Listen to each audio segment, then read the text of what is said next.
আপনি নামাজ পড়েন না, সভাপতি মারান, ওই দিন শেষ।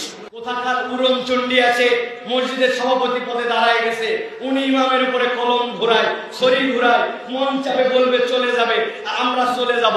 ওই দিন নাই, হিসাব কিতাব বরাবর করার দিন আসছে এখন। মুয়াজ্জিন ইমাম 7 দিন করে ছুটি পাবে মাসে, আর সভাপতি 7 দিন ইমামতি করবে, সেক্রেটারি 7 দিন মুয়াজ্জিনি করবে। যোগ্যতা থাকলে সভাপতি হও, সেক্রেটারি হও, যোগ্যতা নাই এই রাস্তায় আসো না, ঠিক কি না?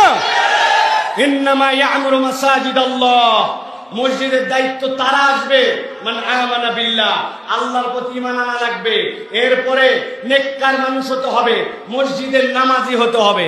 আপনি নামাজ পড়েন না, সভাপতি মারান, ওই দিন শেষ।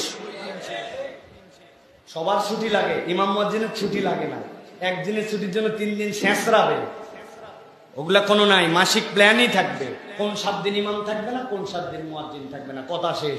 তোমাদের শুক্র শনি ছুটি, আর আমাদের শুক্র শনি সবচেয়ে বড় ডিউটি। ইয়ার কি পাইছেন? ইয়ারকির দিন শেষ। যেই সকল সভাপতি 7 দিন নামাজ পড়াবে, আর সেক্রেটারি ক্যাশিয়ার ভাগ করে নিয়ে মুয়াজ্জিনি করবে, ওরা মসজিদের সেক্রেটারি সভাপতি হবে, না হলে মসজিদের ইমামি সভাপতি, মসজিদের মুয়াজ্জিনি সেক্রেটারি।